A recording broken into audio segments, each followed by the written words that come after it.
Hello, my name is Oliver Hazard. Speaking with me today is Sergio Cardona, and together we formed this year's ELECOMP Capstone team for Hexagon Manufacturing Intelligence.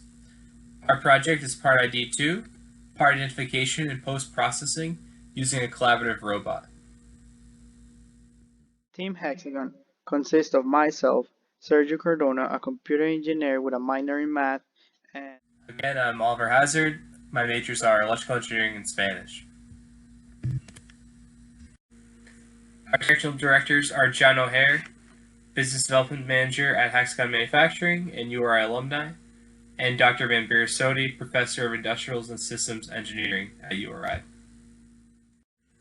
Hexagon is a global leader in quality control solutions for manufacturing.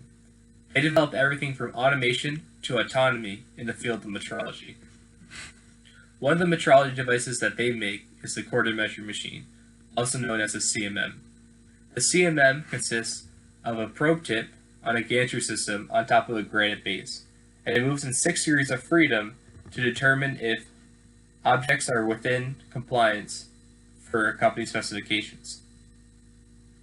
However, the process of measuring devices on a CMM is very time-consuming. Each CMM test can take as little as 30 seconds or as long as an hour, but when you're measuring hundreds to thousands of parts, this time adds up. Additionally, the user is not immune from error when it comes to running tests on the CMM. A CMM technician could load parts incorrectly, misidentify one part for another, or incorrectly document a serial number or important identifier on a part. Additionally, if technicians do not have to spend their time operating a CMM, they can do more value-added work for their company. In the grand scheme of things, automatizing the CMM moves manufacturing towards Industry 4.0, which is a lights-out solution and a completely automated one. anticipated best outcome. As you can see in this picture on the right, we can see that there is an example part that will be processed. In the green squares, we can see some laser marks. These laser marks help us to identify the type of part that we are putting into the process. Our mission is to create this part recognition system that consists of the following requirements. It has to be easy to teach, it has to be integrated to the existing hardware, it has to be reliable and fast enough, and it should be able to handle errors. Here you can see some key technical accomplishments for the team during this semester. We draft some ideas about where to locate the cameras in the hardware system so it will be easier for the software to recognize these unique identifiers.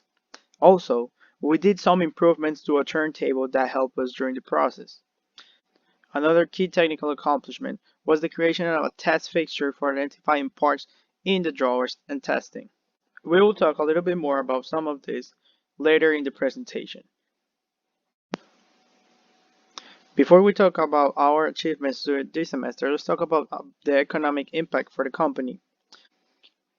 We figure out that the system that we're creating will not be able to recognize every single part that you put into the drawers, meaning it will be specialized to recognize the parts that the customer asked for. This will contribute significantly to labor cost reduction. Functionality will solve problems for our customers and they will recognize the value of the product, going from automation to autonomy. This is a simplified flowchart of the process we wish to implement this year. First, we'll check to see if parts are loaded in a drawer system near the CMM. If that's the case, the Cobot will open a drawer, and then an embedded camera system will identify and locate which parts are in the drawer. From there, the Cobot will pick up the part and bring it to another embedded camera system, which will identify any unique identifiers, such as serial numbers, on said part. From there, the Cobot will move and repose the part onto the CMM, where testing will begin. And this process will be repeated until there are no more parts in the drawers that have not been measured. However, to be able to identify the parts, we need to train a machine learning algorithm to know what the parts look like. But to be able to do that, we need to generate training data for the machine learning algorithm. One solution for this, proposed in the past, was to use a turntable and a camera system to take pictures of parts in 360 degrees at different azimuth angles.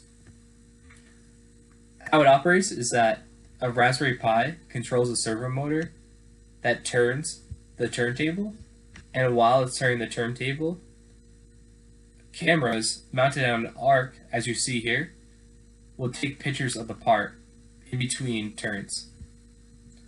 And the whole system will be illuminated by LED sheets over the light box, which is the white which you see in the picture. Many improvements have been made to the turntable this semester.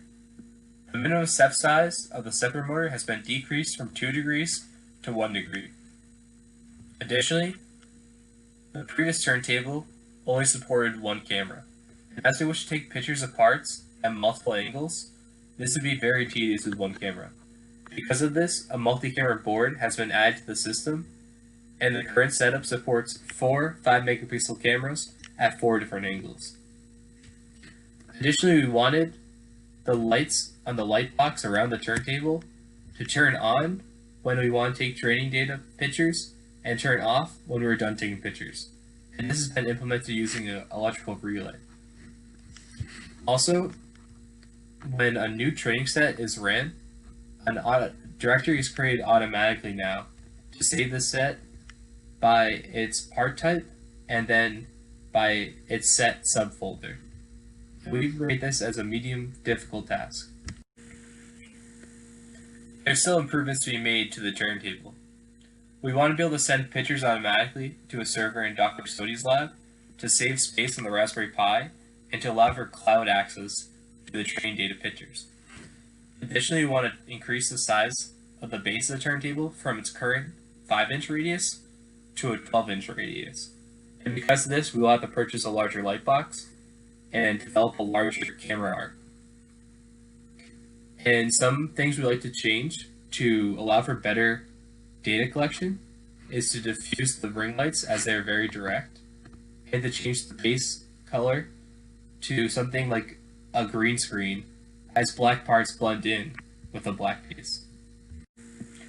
Also, we will need to calculate the Cobot pathing needed to pick up parts in drawers, bring parts to the camera for optical character recognition, move parts to the CMM, and then to return them to the drawers as well. Speaking next will be Sergio. In order to do some testing, we created this test fixture which represents multiple distances from where we can take pictures to recognize different parts. To build this test fixture, we use the Raspberry Pi brain that takes pictures and applies different filters. As you can see at the bottom, there's an example part. The base is a 40 by 40 centimeter square base, which represents half of a drawer of the existing hardware that we're trying to represent. The maximum distance that we can reach using this test fixture is 140 centimeters, and the minimum distance that we can reach is 10 centimeters. To take the pictures, we're using a Raspberry Pi camera with 5 megapixels. While we were building the test fixture, we had to learn a little bit about the developer tools. The Nvidia Jetson board was one of these tools that we'll learn about. While we were using the Raspberry Pi to take the pictures, we're thinking that a more powerful tool will be better in order to handle more processes. We're thinking about using the OCR, which is an optical character recognition system that should be integrated to the board. Also, when we compare the Raspberry Pi with the Nvidia Jetson board, we see that the Nvidia has a better GPU, meaning it will be better for artificial intelligence and machine learning projects. For the future, we want to do some improvements to our test base.